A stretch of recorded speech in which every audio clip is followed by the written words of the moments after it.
Let's take a look at digital audio and sampling. So first, the technical stuff about digital audio. Why is it a big deal? Well, because once you've recorded a sound digitally, you can edit it, change it, manipulate it, reverse it, do all sorts of cool stuff with it. You can fix errors in the rhythm of one part or pitch in another part without having to re-record everything. You can sync everything to a master clock to change the speed without affecting a change in the pitch. You can create new sounds out of old ones and then play them back on a sampler. Or you can go completely crazy with things like spectral synthesis, granular synthesis, using a digital sample as the basis for all sorts of new sonic textures. Here's a quick diagram of how digitization works. Sound travels through the air as a change in pressure, and eventually that change in pressure hits the diaphragm of a microphone. The mic converts changes in air pressure to electrical current.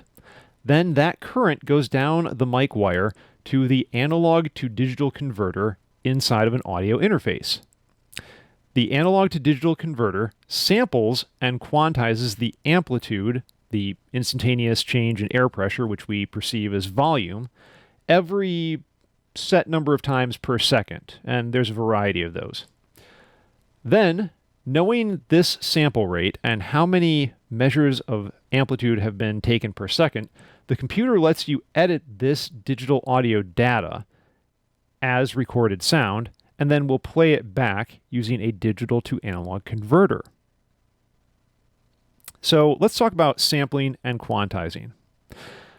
The analog to digital converter in your interface is sampling the signal from the microphone and is reporting the instantaneous amplitude every X number of times per second. This is called the sample rate. The most common sample rates are 44.1 kilohertz, which is CD quality, or 48 kilohertz, which is DVD and a lot of streaming quality. There are also multiples of those if you want to record in higher definition and then downsample easily to a lower resolution. 88.1K, 176.4K are very common if you're going to downsample to a CD quality. 96 and 192K are more common for working with film. And those are all common sample rates that you can find at pro level gear. There are even higher quality, higher sample rates available, but that gear tends to be very cost prohibitive. So you're taking 44,100 different samples of volume per second. What do you do with those? Well, you have to quantize this, which is assigning the amplitude value to the sample. So it's rounding it off based on the bit depth to get the closest value, which is typically a decimal number between 0 and 1. Now, converting it is not a small process. Analog audio is continuous and is never broken up. There's no stutters, there's no jumps from one instant to the next. But sampling is requiring us to break everything up into individual values that the computer can process. So this is very similar to film, in that in film you have to have a minimum of 24 frames per second to give the illusion of motion. With the sample rate, it's doing effectively the same thing. The higher the sample rate, the more continuous the sound will be. The smoother the resulting waveform is when we've recorded it, and then the more realistic the sound. But there's also a reason why you would want to use higher sample rates. Digital audio cannot recreate any frequency above 1/2 of the sample rate. This is called the Nyquist frequency after the physicist Harry Nyquist. And here's how his theorem works. 1/2 of the sample rate equals the Nyquist frequency, which is the max frequency reproducible by the system. So for CD quality, 1/2 of 44.1K is 22.05K. This should be enough for anybody because the upper limit of human hearing is 22,000 hertz, or 22K. There's a picture of Harry Nyquist. But having higher sample rates, the added data allows for smoother digital playback and a greater fidelity to the original signal. Arguably, the higher frequencies also add more sparkle or presence to the sound, although this is debatable. It is, however, essential for anti-aliasing if you're working in digital synthesis, which is why it's very common if you're working digitally with synths to do everything at a multiple of your target sample rate. So if I was to work at 44.1K for my target, I would do all my synth parts at 88.2. But here's the thing. If you drop the sample rate down below 44.1K, you can really start to hear the change, and it's really pretty bad. The lower the sample rate, the more filtering is present because the more higher frequencies will just start to drop away, and you won't hear them. As a result, the worse the audio will sound. Keep in mind, if you're recording, you can always downsample after the fact. So it's really pretty easy.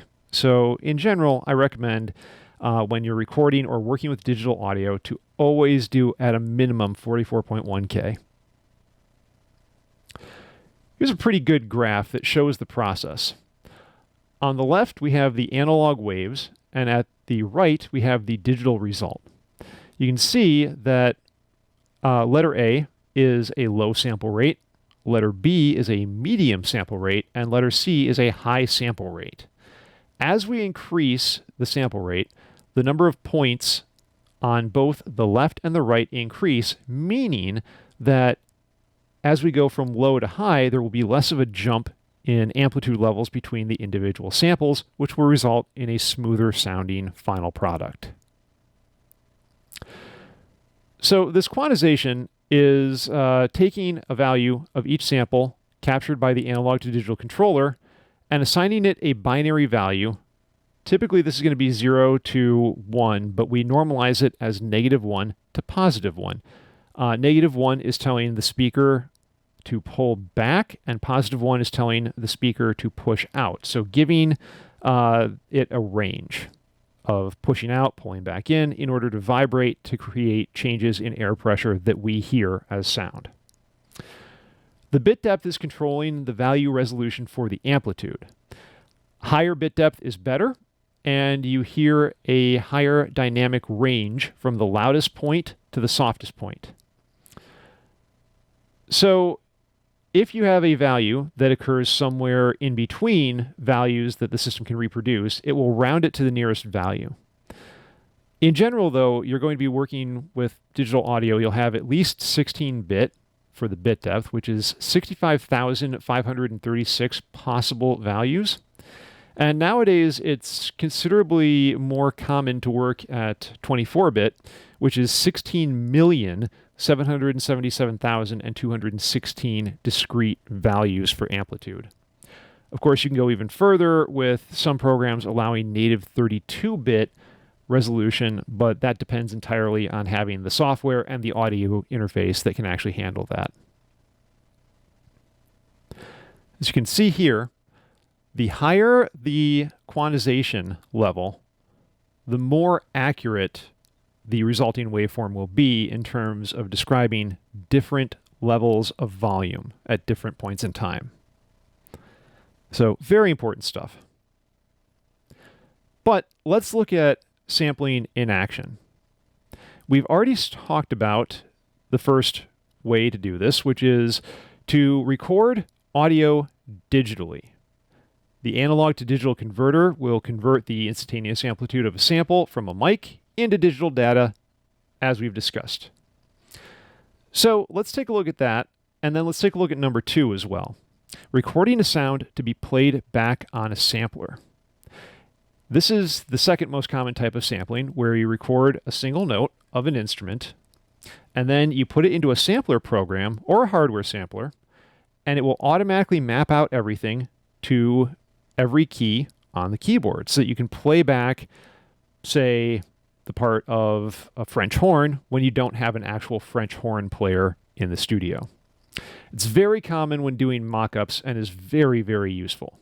And in fact, I've got an example ready to go here in Ableton Live. I have a mic set up. I'm going to enable it, and I'm going to record a single note on a harmonica.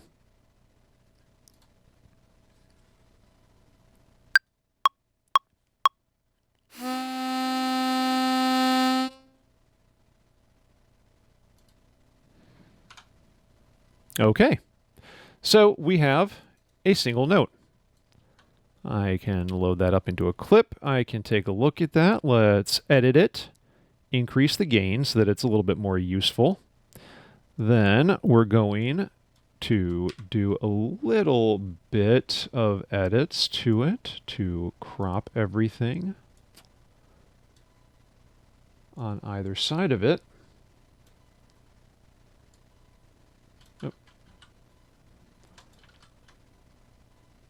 And grab that end flag.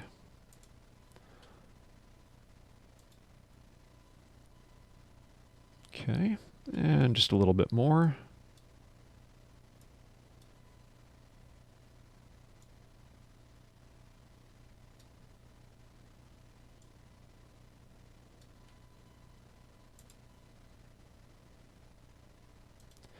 And I've already edited the volume, so let's hear that.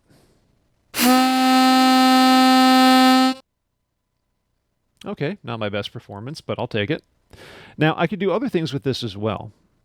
In addition to editing the volume, I could do things like change the pitch. So let's take it down by an octave and play it.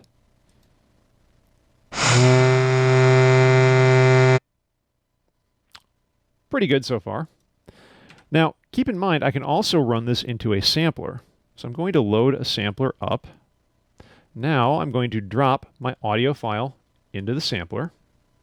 I am going to set my MIDI controls to on so that I can play it.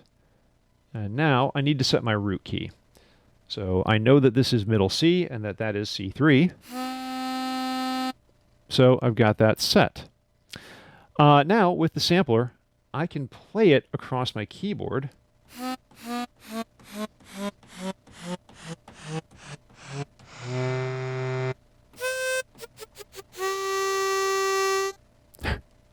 And I can get it to play across the entire 88 key range. So let's take it down to something really ridiculously low.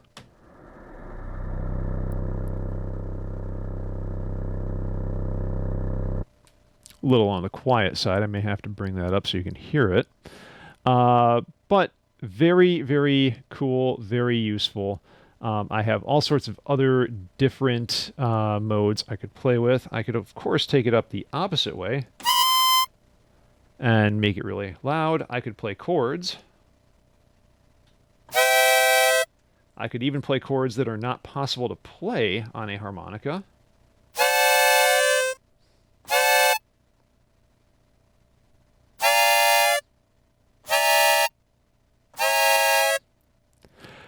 And I could do all sorts of other things with that and have any amount of fun with it. It's a super cool toy and a very, very cool thing to use. But let's move back to the final type of sampling that we're going to talk about, which is direct 100% accurate quotation of not just the musical idea, but the performance as well. So this is kind of related to the idea of borrowing musical ideas, and this idea really goes back pretty much as long as music has existed. We've got the famous masses based on the popular French tune L'Homme Armé, the use of the Dies Irae tune by Berlioz, Liszt, Rachmaninoff, Saint-Saëns, and Ysaÿe, among others. It's a very popular tune. Bach quoted Vivaldi and German pop songs. Gounod later quoted Bach. Mahler and Shostakovich quote their own earlier works. Ives quotes George Cohen. And Bartók parodies Shostakovich's Seventh Symphony in his Concerto for Orchestra. This is typically done by copying musical notations. And this is an important point that the book raises, because copying musical notation is copying instructions on how to perform a piece. It's not copying the performance. It's not a perfect copy. I can give everybody the same instructions. on how to make a sandwich, and there will be slight variations in everyone's resulting sandwich. And it's the exact same thing with musical notation. There will always be interpretive decisions. There will always be slight variations. It will never be a perfect copy. Digital sampling, however, is a one-to-one direct perfect copy of the actual music, including all of the nuances of the performance.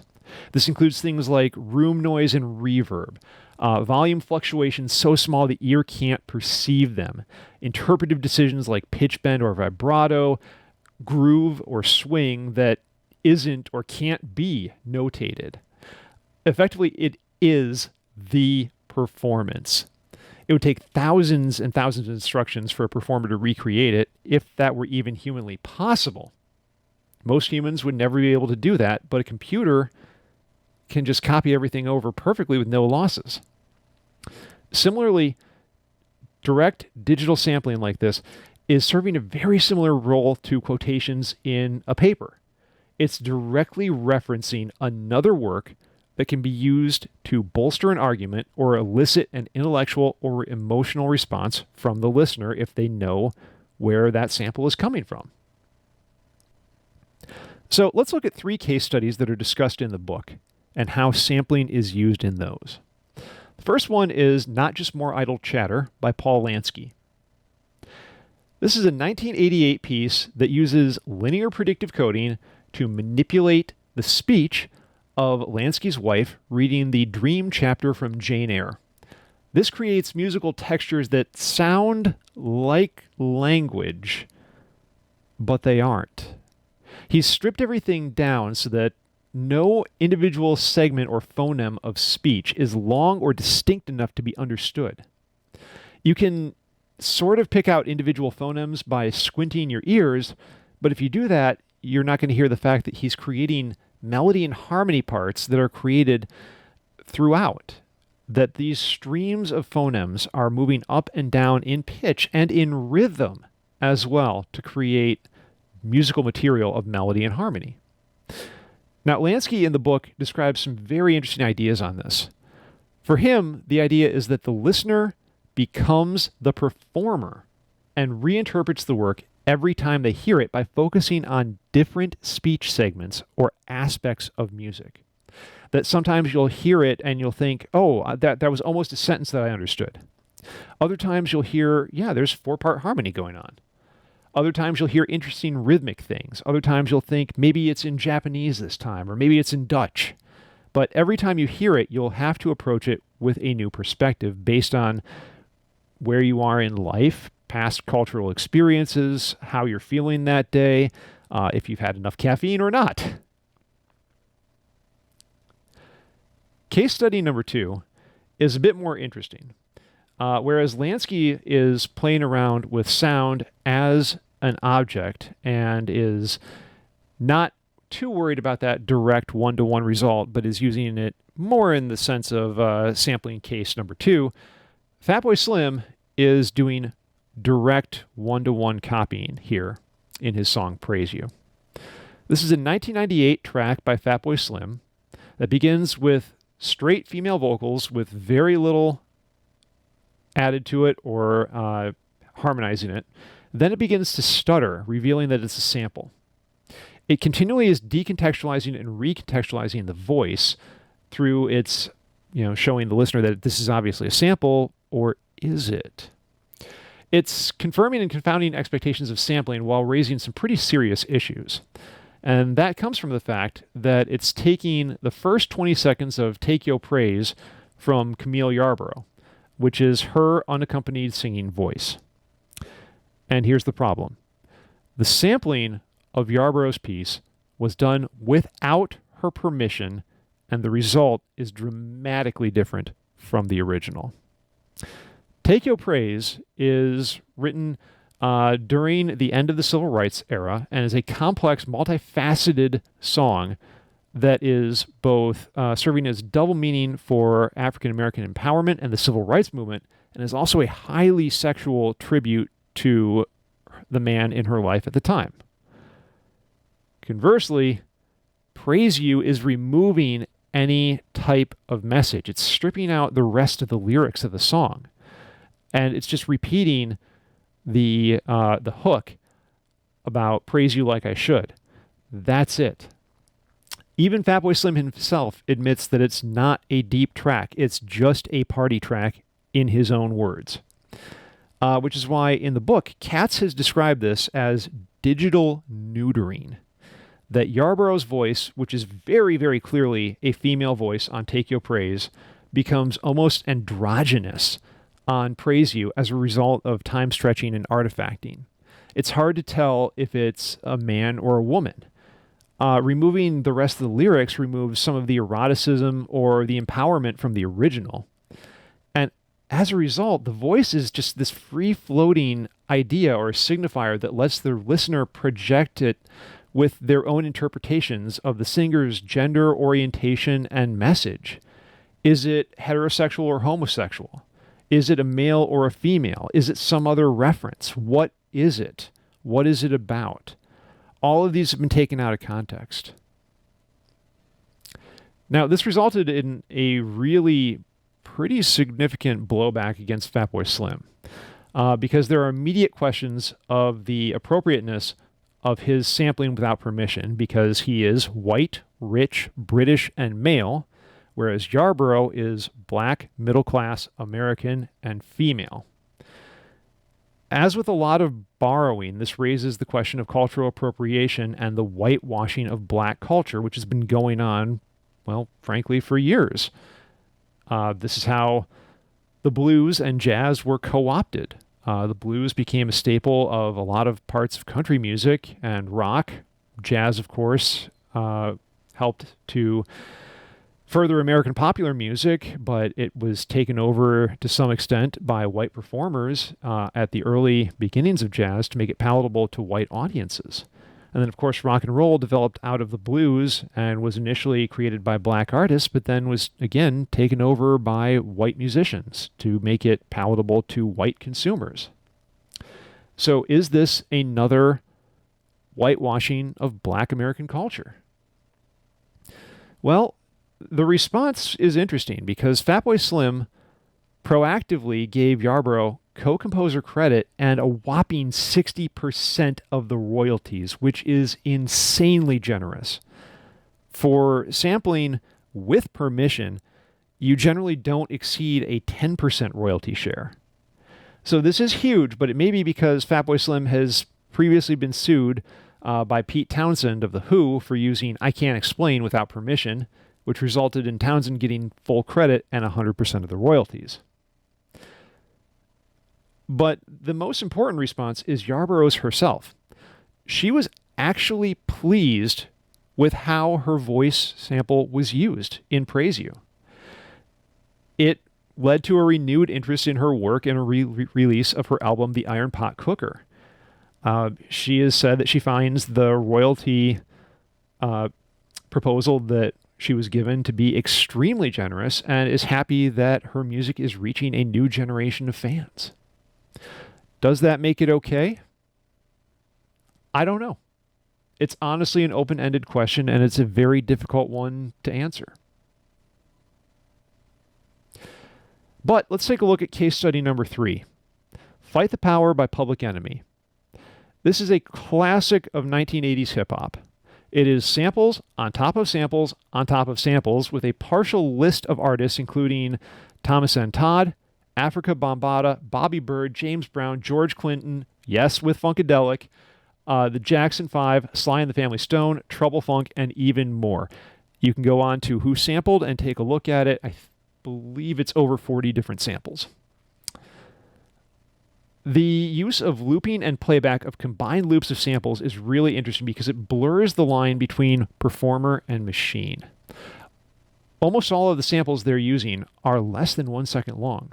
So they're building up rhythm parts using samples from James Brown, and then another sample from Bambaataa, another one from George Clinton. And those 3 samples together form one sample that they're then sampling again and using it again. It's really interesting, and it really does blur that line between technological mediation of performance and technology as the performance. Thematically, Fight the Power is blatantly and unapologetically political. It is a message of black pride and opposition to the white establishment. This was during the Reagan era. Topics it addresses are racism, freedom of speech, and the representation of blacks in American life and culture. It is very, very powerful. So why are the samples here important? Well, it's because they're primarily quoting black artists and major figures in the Black Power movement. But beyond that, they are using the samples as direct quotations. They expect that their listeners will understand these references. That if they have a hook out of a Jackson 5 guitar part, that their listeners will recognize that as the Jackson 5. That if they've got a James Brown vocal samples, the listeners will know that's James Brown. Or if they have a drum part coming out of Bombada's Planet Rock, that people will recognize that they'll make the association that they're all black artists, that this is a message of black empowerment, and therefore it's strengthening the argument. It's exactly the same as if you're writing a paper and you're quoting other authors to strengthen and reinforce the message of your work. But more importantly, they're using perfect recreations of the original performance. So by bringing in the samples, it's almost as if they're recreating the performance perfectly, almost as if they have all of these artists there in the studio on the track, even though it is just a selection of records that they have copied in a sampler. This is a case study in the importance of sampling and how the sample is a real performance or a cultural signifier or a quotation. It's not just a set of instructions, it is the real deal. So, of course, where do we go from here? Mashups. The basic mashup is the A plus B mashup, where you take two songs and you mash up the vocal sample, or Pella, from one, with the instrumental, which is called stems or mentals, from the other. Now, it says A plus B, but they can typically be more than two songs. You might take the vocals from one, the bass from another, and then find a drum hook that you really like from a third song and use that. It's still fine. Mashups are generally made by amateurs, and due to the obvious problem with copyright, they are generally not commercially available, but circulate very, very easily on the net. A common theme is genre clash, which is a very popular form where you take two songs of absolutely contrasting style and you mash them up for comedic purposes. A personal favorite example of that is a song by Pomme de Terre called Call Me a Hole, where it mashes up Carly Rae Jepsen's Call Me Maybe with Nine Inch Nails' Head Like a Hole.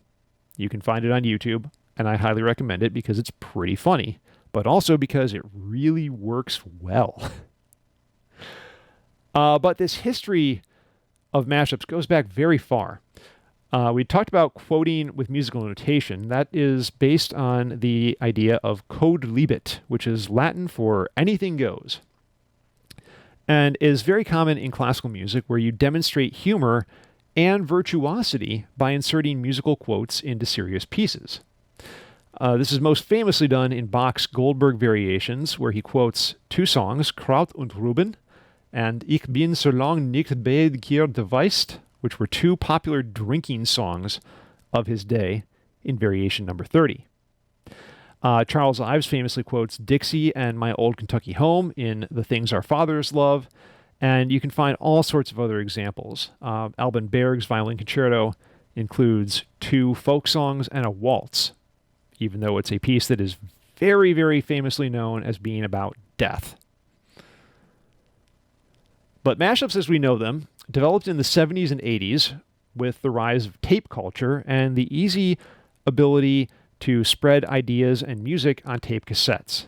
They were perfected in the 2000s, though, with the digital revolution, and especially with the increase in processor power that was needed for people to do digital audio on their own cost effectively. Originally, and still some to this day, they were developed to subvert copyright and culture, to make fun of bad songs, to do interesting things with other songs, and generally to have fun. Some of the historically important major artists include John Oswald, Negativland, who have been sued many, many, many times, the Evolution Control Committee, Girl Talk, and personal favorite, Danger Mouse, who is most infamous for the Grey Album, which was a mashup of the Beatles' White Album and Jay-Z's Black Album. It was a massive scandal because it is a huge copyright violation and violates the copyrights of both Jay-Z and Paul McCartney's companies that own the rights to their work, even though both Jay-Z and Paul McCartney have been on the record approving of it. So how do you make a mashup? Well, you need a basic digital audio workstation with some very basic functions.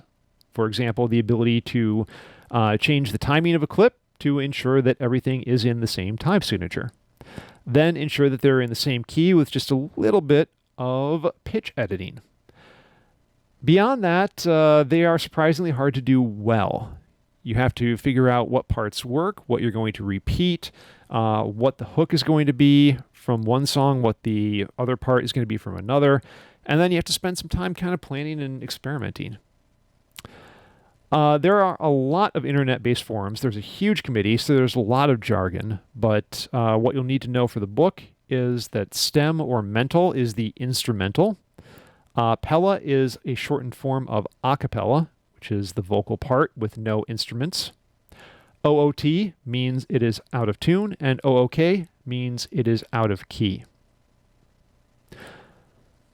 With the culture of mashups, it's very interesting to take a look at this because most artists are dedicated amateurs. They're doing it solely for the love of the project and making mashups.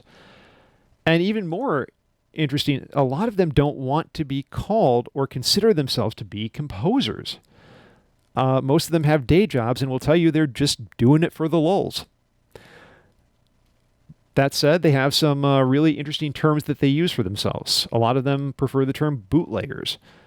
Some have called themselves composters, hybrid of composers and compost. That's kind of my personal favorite. But again, there are just massive, massive communities online, most famously Get Your Bootleg On, which is a site dedicated to mashups and has a lot of forums with very, very generous community support. A lot of people there are very happy to provide guidance and helps for beginners and pros. And this community exists almost entirely digital. It's something that you very rarely see in the real world.